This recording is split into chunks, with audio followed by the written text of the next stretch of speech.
right. Welcome back to PoPCast. Hello. New season. New Same season. co-hosts. Wow, look at us. If you are just joining us, I'm Travis. And I'm Whitney.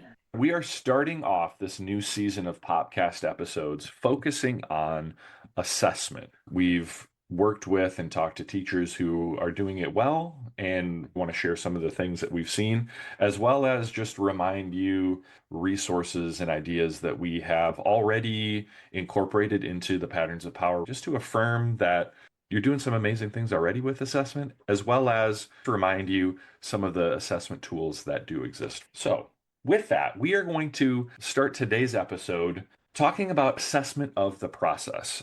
We're going to talk you through why this makes sense, some ways that you can do it, give you some teacher hacks and tips to think about as you are planning assessment of the process. Before we get started, it's been a minute since we've been podcasting. We've been up to some things. What's up in life, Travis? So in life for me, I can talk about personally, professionally. Personally, I'm a foodie. You know this about me. Yes, I do know. To cook. That's one thing I really love about you, actually. Yes, I love to cook because I love eating. I've been just up in some new recipes, trying out things for comfy, cozy. My wife has been down the TikTok rabbit hole of TikTok recipes. So we just tried one out last night that actually was really good. So Nice. I think that's going to take us into a new direction in our life. But professionally, I have been working on a new book and just turned that book over, working with two amazing co-authors, Tony Perez and Sasha Jaramillo. We have spent the last school year and change working on a book called Classic Text in Contemporary Classrooms. I love it. So I love it. So what's it going to address then? What's the piece there? So it's going to take a look at if teachers choose to use classic text in their classroom, how can we incorporate strategies, focal points instructionally that are going to meet the needs of the kids sitting in our class today? So I know if we're reading a book in class this school year that I read in class when I was in middle or high school, I would hope that some of the instructional focus is different and the strategies that we use are respectful to kids sitting in the class today. That's the goal, and just the practicality that we put into this book. I'm really excited for teachers to be able to see it. Having a daughter who's now in high school, I'm excited about this book too. Her teacher might just get it as a gift when it comes out. Yeah.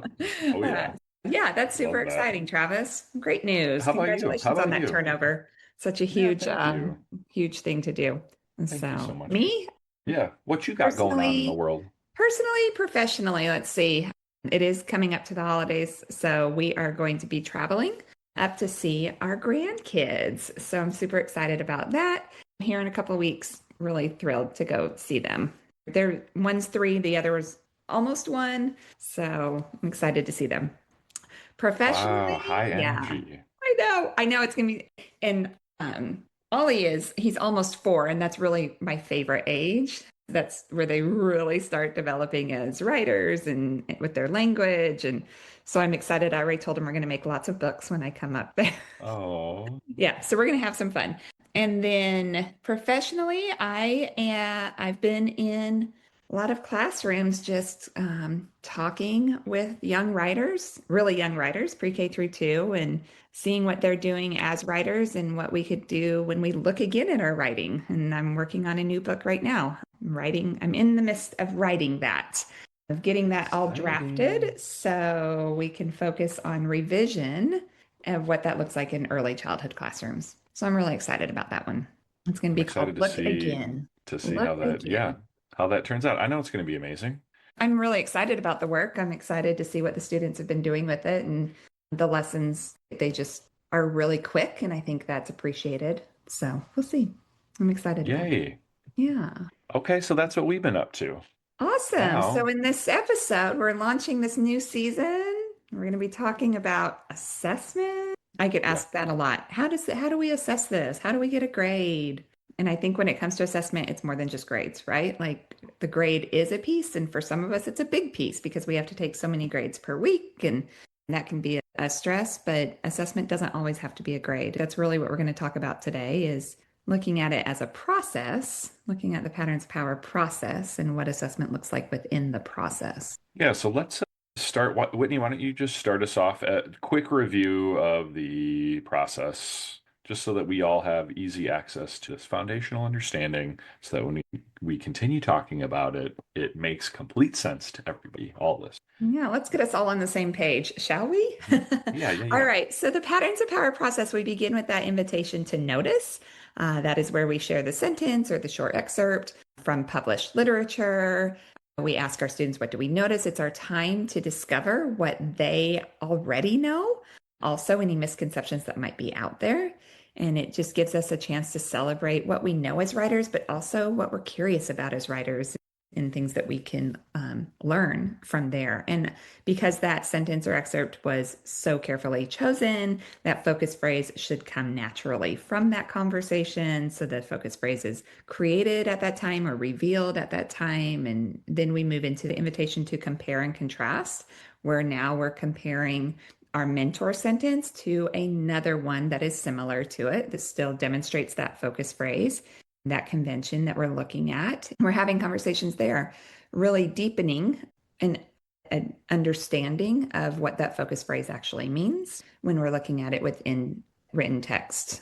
From there, we invite our students to imitate. We may choose to imitate together, where we now use the mentor as our guide, as our scaffold for creating something on our own. We may do that together. We may do that in partners. We may do that independently or a combination of those options.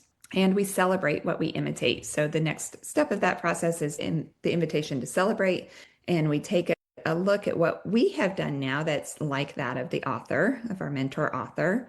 And from there, we move into the invitation to apply. That's a big place where assessment can really come in. I think we can talk more about that in a little while. But that apply, that can be during the writing time, but it can also be across the day. It can be across the week. It's a lot of different ways to apply. We're going to apply in writing, of course, but then we can also transfer that over to reading. And how do we make those connections?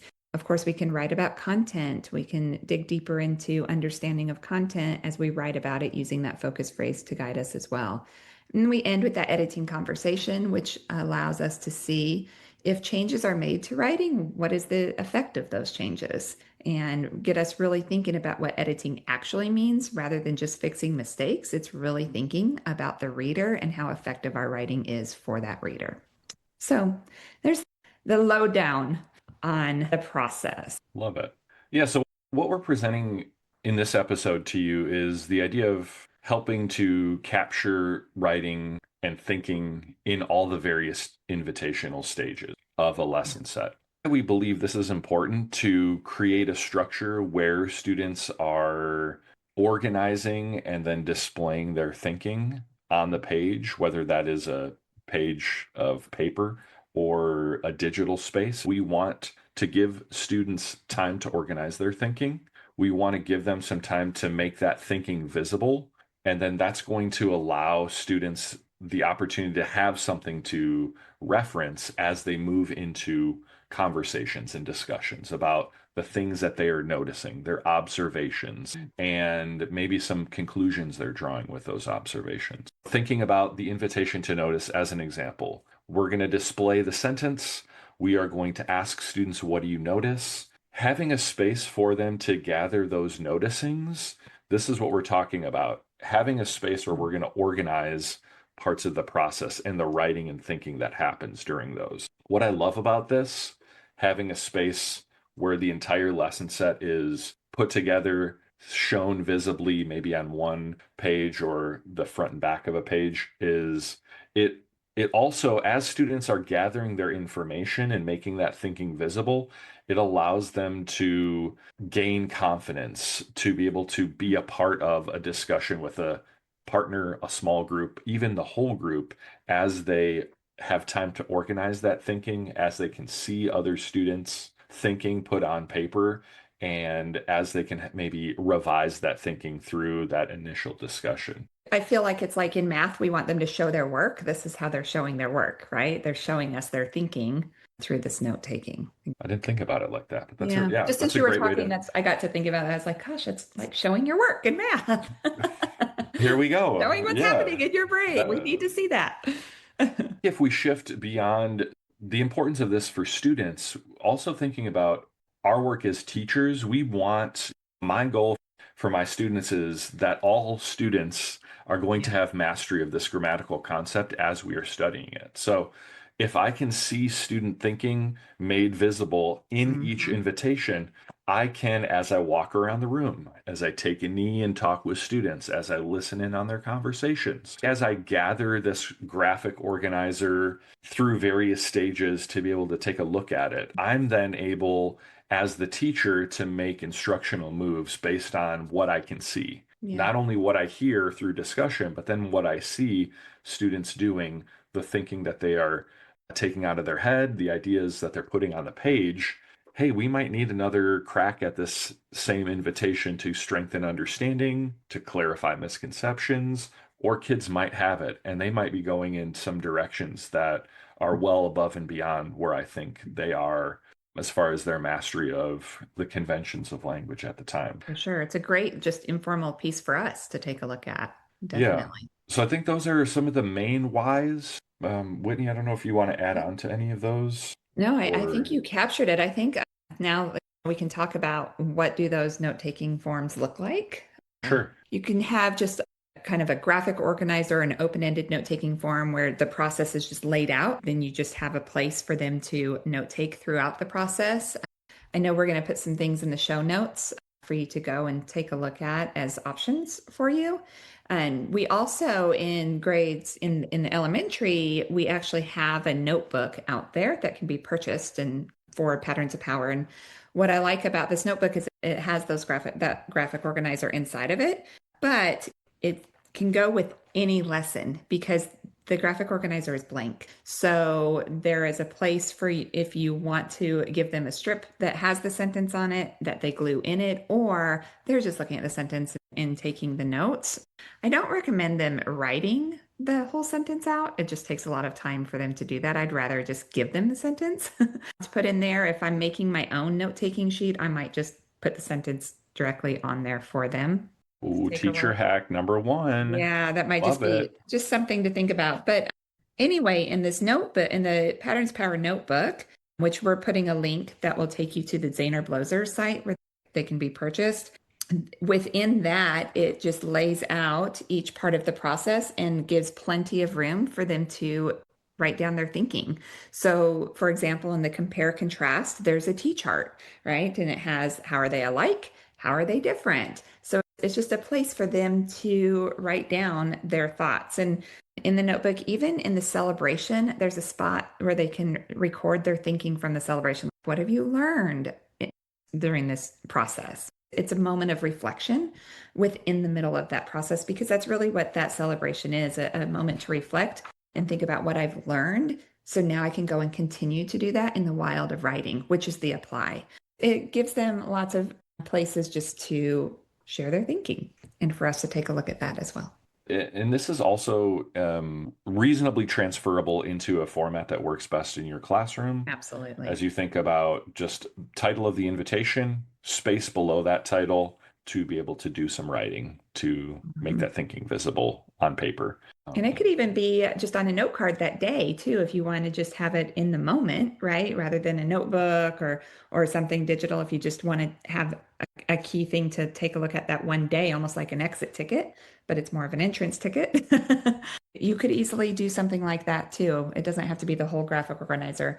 However, what's nice about collecting this graphic organizer within a notebook, you have documentation over time. And as you're thinking about progressions and monitoring student growth, this is a great piece to use to see that. And you can even see how their note taking grows as they gain more confidence and understanding of the conventions of language as well. I think that's a very persuasive argument for keeping a notebook or keeping it Mhm. organized. This structure, this predictable structure for taking notes and Yeah. organizing thinking in a place where they can see it build over Yeah, and it's time. just such an authentic progress monitoring piece. It really is more than just a checklist where, oh, yep, they're doing this, they're doing this, they're doing this. It's actual evidence. I mean, it's evidence that you can take into a meeting. If you need to go to some kind of meeting where you have to show evidence, you have it all right there. Let's talk about any thoughts, instructional tips, teacher Sure. hacks about assessing the process. Anything you already brought up a great one of the time saver of not having students copy the sentence down, Yeah. either displaying it and just having them take notes, giving them a sentence strip with it in it that they can glue down into an area, or just having it generated already Already within that formed. graphic. Yeah, for sure. And in the notebook, you might not have it already generated, and that would be a glue in. But if you're just doing it a sheet for the week, then that could definitely be done ahead of time. I was thinking too, sometimes we want to go straight into note taking before we really understand the process. And when that happens, we might get frustrated because they take so long to note take. And Yeah. what I don't want is the note taking to take over the process. The key piece of that process is that conversation that we have. And we want to make sure that we do have time for that. So if you're just starting with a notebook, you might just start note taking in part of the process. And then once they get really good at that, then you can continue to add in another part of the process. I think that's just a huge hack. I have seen teachers get frustrated with how long it takes because this is only supposed to be 10 minutes a day, but now they're taking more than 10 minutes just to take their notes. And so my Mm. responses to that is, well, don't take the notes right now until they really can gain more confidence and know what they're supposed to be doing when they're taking those notes and know why they're doing that. The purpose is so they have something to drive that conversation and to track their progress and to show their thinking, to show their work. So I think that's just a big thing to take in mind. I'm all for the notebooks. I'm all for note taking. I think it's just so powerful to have that evidence, but it also can be time consuming, especially at the beginning. So I think we have to really work into that depending on the students that we have.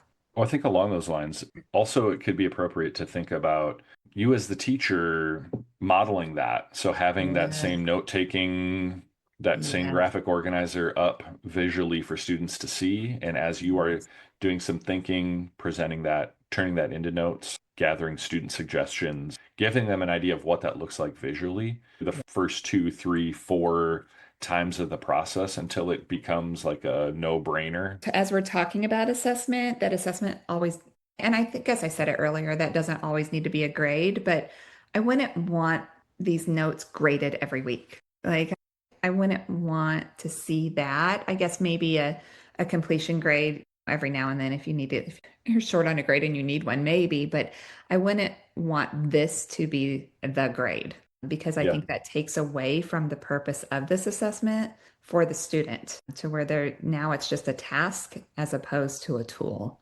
And I see this notebook as a tool. Yeah, it could spin off into things that could definitely support assessment. As I'm thinking about at the very end, within the invitation to edit, we have not only the here are three other ways that the sentence might be presented. Let's talk about Mm-hmm. the effectiveness of that. But I think also an important part in the invitation to edit is starting that conversation with what did we learn from studying the author? Mm-hmm. That to me Yeah. is the so what aspect of this whole lesson set. So what Yes. now?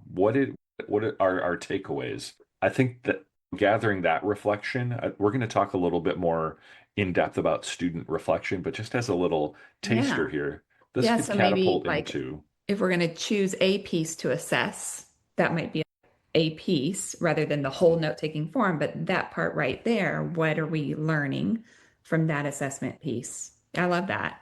And I think you can really turn the invitation to apply into a product driven assessment. That's where I feel like you can really get a grade if you need a grade, is if they're having to write compound sentences. That's what the focus phrase was about, then give them some kind of stimuli, whether it's a picture or a piece of text or something, and they have to turn around and write three compound sentences about it. There's a piece that you can grade. Well, I don't ever want that imitation graded because that's not what that's about. They're giving it a go. We're not, they should be in the learning zone at that point. So we don't want them to be given a grade at that point. But the apply can turn into the performance zone pretty easily for that purpose. So, So we might just zero in within a broader graphic yeah, organizer. The invitation to apply might be our place where we zero in on some form of assessment yeah. that we're just going to take that, lift it, and use that to look for mastery. I think that's really smart. I think that's a nice segue into our next episode too. Assessing the Right. process. So that is our first episode for you. We're going to try to make them short and sweet this season. We don't know Mhm. if that's going to happen. We might We get to we episode sometimes two and go it might off be on an hour long. tangents. But We we are appreciate trying that you're though. with us.